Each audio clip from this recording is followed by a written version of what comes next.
Good morning, and still to come on Sunrise. One man is in jail after abducting a woman.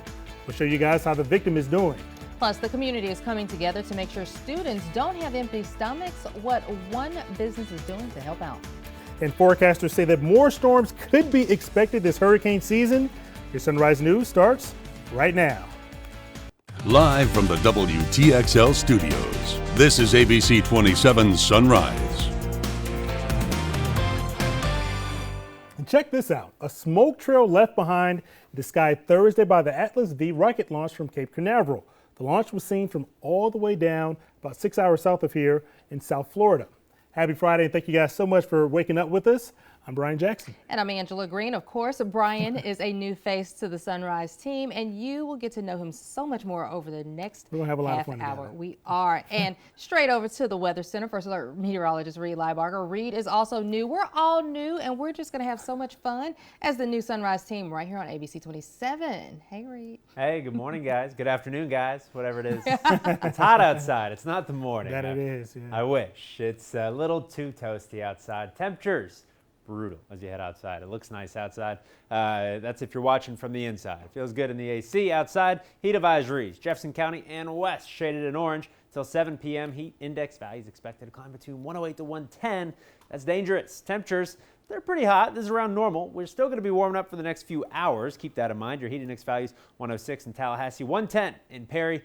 That one is the hottest. So again, we're all toasty outside. Probably going to be hitting 95, 96 if you stay dry. I got more forecast details. We'll look at that Titan radar coming up for you here soon. All right, thanks, Reed. Tallahassee police are investigating an abduction that happened on McKeithen Street Thursday evening. Yeah, according to TPD, they believe that this man, Treg Berry, broke into a woman's apartment and fired several shots. Berry then forced the victim into his truck and took off.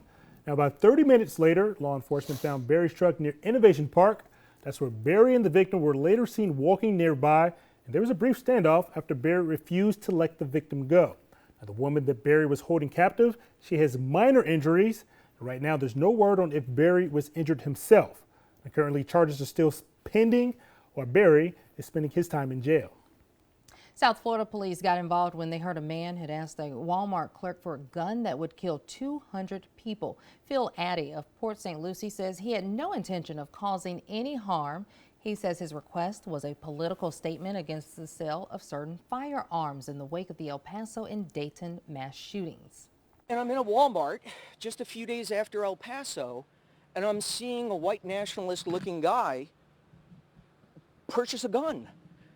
And I got mad. This is just me. This is the power of an individual, not an organization, not a political campaign, but just the power of an individual to stand up and say no more. No, he insists he was not serious at all, and he's a gun violence prevention activist. Police say there was no credible threat found with his request. In a push for safety, more than 200 mayors from across the United States want the Senate to work on gun reform. Yeah, that includes Tallahassee Mayor John Daley. They sent a letter saying the Senate could cancel its recess and vote on gun safety bills. And that includes the background check law that the House has already passed. Now, the letter was in response to last weekend's back-to-back mass shootings. The El Paso suspect's mom says that she called the police about her son's AK-style gun. Now, her family lawyers say that she wanted more information on whether or not it was legal for a 21-year-old to buy a gun online. At the time, she said that she wasn't really concerned that her son was dangerous. Lawyers say that the police told the mom that the gun was in fact legal. Now, police need your help finding the suspects who were seen tearing apart a gas station and attacking the clerk. New video released by Florida police shows it all and how it went down. Lawrence Marable says he would not sell these two guys cigarettes when they walked into the Chevron on Sheridan Street on 95 the night of August 1st, as they had been showing signs that they were drinking. The men began throwing punches, holding a can of something in his other hand, and then once decided again to continue to take out his rage on the store merchandise instead. Profanity that he was saying made me angry, okay? And second of all, I felt that he was invading my privacy, you know, and my rights. I thought they were crazy. Information leading to an arrest and prosecution could lead to a $3,000 reward. And two people were hurt in an explosion at an NFL stadium in Tampa, Florida. Police say that the blast happened as two men worked on a gas line in the vending area at Raymond James Stadium, which happens to be the home of the Tampa Bay Buccaneers. Now, the explosion happened on the stadium's 300 level. The workers were then taken to Tampa General Hospital, and they're expected to be okay. And there was reportedly no structural damage done to the stadium. Across the border, Georgia election officials are working against the clock to replace outdated voting machines ahead of the presidential primaries. The state is buying 30,000 voting machines for $106 million from Dominion Voting Systems, even as it fends off legal challenges. The new machines offer a paper record of each vote, along with a QR code that gets tabulated. Republican Secretary of State Brad Raffensperger says the new machines will be rolled out and ready by March, but some county election officials worry they won't have enough time to properly train poll workers and voters. And staying in the state of Georgia, that's where state leaders are saying no more e-scooters after dark. Atlanta Mayor Keisha Lance Bottoms announced the change in a statement that was released earlier today. Now, this comes following the city's fourth fatal accident involving an electric scooter. The new rule goes into effect later on today, where there will be no renting or riding of e-scooters or e-bikes from 9 p.m. to 4 a.m. daily. Electric scooter rental services have been told to disable the devices during the banned hours. Now, are you prepared for an upcoming hurricane? Well, now is the time to make sure. Government meteorologists say this year's hurricane season may be busier than initially expected now that the summer's weak El Nino has faded away. Forecasters now expect 10 to 17 named storms with 5 to 9 hurricanes and 2 to 4 major ones. Hurricane season runs from June through November. So far, there have been 2 named storms with 1 hurricane. And Florida could become a national leader in telehealth. Experts say that it's the future after the state unveils its first large-scale test of the technology in the Panhandle. First Lady Casey DeSantis announced the initiative in late June. Now, this came shortly after the legislature passed telehealth regulations during last session. Units like this will now be in 63 public schools when classes begin on Monday. Now, they'll provide mental health services to students that are still recovering from Hurricane Michael. Telehealth allows a physician to video chat with a patient and provide care without actually having to be at a medical facility. State officials are saying that if the units do prove to be beneficial, they could then end up used in schools all across the state of Florida. The opportunity to learn from and to benefit from this initiative here. This is going to change not only the lives of children and families in this area of the state, but it holds promise for so many throughout the state. And telehealth isn't brand new to us here in Florida. Insurers and private schools have used the technology to provide care in a very limited capacity. The time now is 1:45. We're going to take a look outside over St. Teresa. They saw a quick shower not too long ago. You can see that rain pass through on the weather stem loop here, just passing clouds for the most part, blue sky. Tropics. Quiet. This is great news. We're heading into mid-August. We are 1 month away from the peak of hurricane season. This is when things typically heat up from August to October. Nothing going. So that's good news. That is going to make sure our weather's staying very summer-like. What that means, hot, humid, scattered showers and storms. You see these starting to develop along the sea breeze. We will see that coverage continue to increase through the course of the day. Temperatures for the rest of the day are going to be warming up into the mid-90s. Heat index values in the triple digits. You got your full forecast coming up after the next break. Now here's a look at your first alert traffic. It is almost 2 o'clock, so things are picking up. Everybody's coming back to work on lunch. You see green in most of the area, but you do see these spotty areas right around the Capitol area. You see red lower here, yellow there, green, stop and go traffic around the metro area. Let's take a look at your drive times. Right now, everything is still picking up. Drive times. Let's look at your drive times. Everything is still going smoothly. You have a 7-minute delay on I-10 to Tennessee or to Tennessee. Still 5 minutes there and 3-minute delay on I-10 westbound to Thomasville Martin Road. That's a look at your first alert traffic. Now, I have many talents, but singing is not one of them. Now, if that is your gift, you're in luck because American Idol is coming here to Tallahassee, and us here at WTXL, we want to help you make it to Hollywood. So send in your videos right now for a chance to win a front-of-the-line pass. That's very easy to enter. All you have to do is go to WTXL.tv/ABC27idol to submit the video, and we'll handle the rest. Now, school safety is a main priority for law enforcement going into the new school year. Police want to make sure the parents are in tune to what their child is up to on their phones. I'll show you guys how some of those apps that parents need to get familiar with. Oh, and here's a look at last night's Fantasy 5 numbers. Good luck.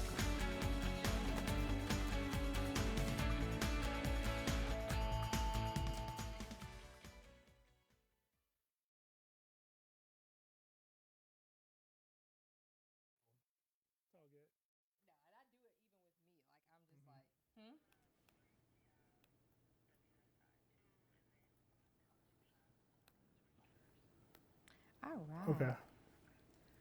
I heard you say drive times, and I was just sitting here. I told you. I heard you like zoned direct out. yourself and say drive times, and I was like, what? And I was What? like, oh. I zone out like this. He was just talking, and I'm sitting here running the prompter, but I'm like, okay. Yep.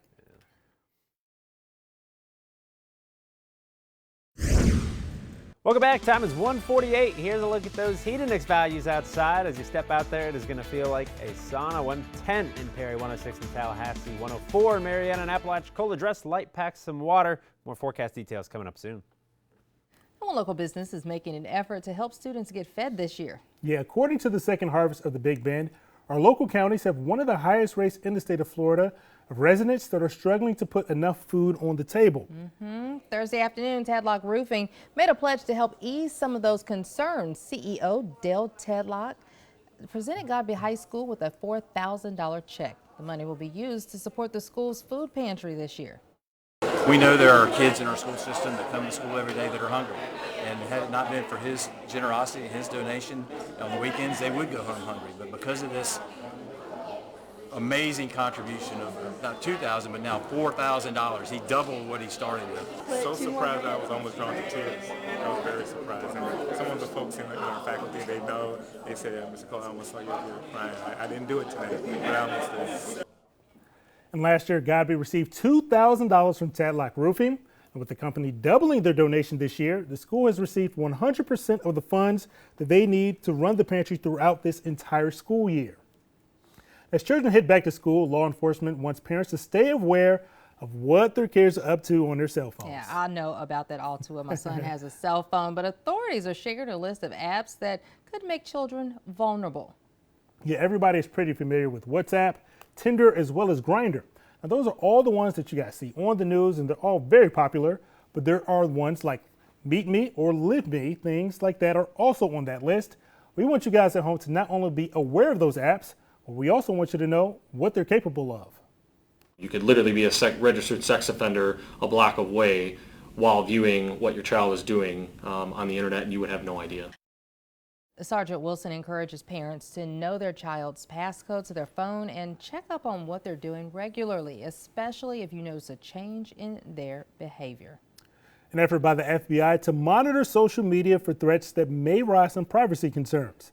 Last month, the federal agency filed a request for bids from private contractors to gather data for social media users. The FBI is saying that it needs, quote, real-time access to a full range of social media exchanges. The FBI also wants to be able to access any given user ID numbers, emails, IP addresses, as well as telephone numbers. Now, this all comes as Congress and the Federal Trade Commission, as well as others, step up their privacy standards at tech companies. Now, many of us spend hours a day on our computers and smartphones, but it may be time to pay just a little bit more attention to just how much screen time you're exposed to. The blue light that comes from your cell phone comes at a price. It's been proven to suppress melatonin release in the brain, which throws off our sleep cycle. So doctors recommend staying off your phone before heading to bed. Anything we can do to try to reduce this harmful high energy blue light, let natural melatonin be released, is going to lead to better functioning of individuals.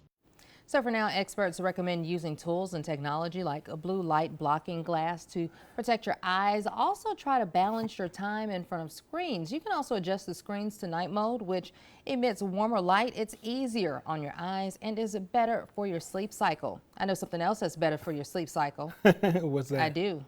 Not this sunshine that we're seeing right now. And It's all this so hot heat. outside. But the heat works out because you crank up your air. And for us, we would be sleeping around this time.